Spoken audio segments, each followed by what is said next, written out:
camera मात्रै हो sir camera कति पर्छ यस्तो 1 लाख एउटा ट्रक राख अघि हामी गएबाट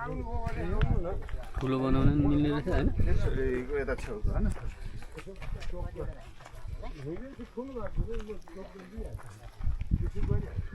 के छ जीवन बाजे एकदम ठिक चकाचक भइरहेछ हाम्रो माननीयको दाजु अच्युत लामिछाने हैन अच्युत लामिछाने हैन नाम भाइको नाम भाइको सांसद लामी छ नि हो हैन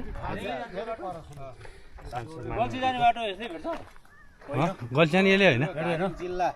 अनि उता खनाएबास के भन्छन् नि खनाएबास हाम्रो आदरणीय राजु दाईको बुवा हो राजु लामिछाने भनेर चिन्छु मैले बजाज भनेर चिन्दिनँ हो अझ भगवान लामिछाने अब गाउँको जग्गा जति यस्तै अब जम्मै बाँदर